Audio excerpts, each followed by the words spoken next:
Hvis man i Sirius arbejder med sager, der ligger i forskellige hylder, så kan man bruge min mappe. Prøv en gang at klikke på den. Hvis du aldrig har været herinde før, så ser den sådan her ud, når du kommer derind. Skift tilbage til der, hvor du normalt arbejder i Sirius. Her bruger jeg den, der er i reol- og hyldeorden. Og jeg har den her sag, som jeg tit skal arbejde med. Det er ikke min egen sag, og det er ikke ret tit, jeg arbejder sammen med Midtjylland, så derfor så tager jeg lige fat i den. Og så hiver jeg den med musen over og slipper den hen over min mappe. Samtidig så har jeg også gang i noget med Aarhus. Så finder jeg lige Aarhus' reoler. Jeg taster bare OR, så hopper jeg ned til Aarhus. Og hvor var det nu den lå? Det var her i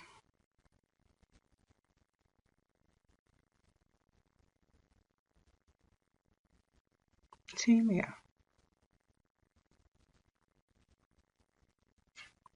Den der.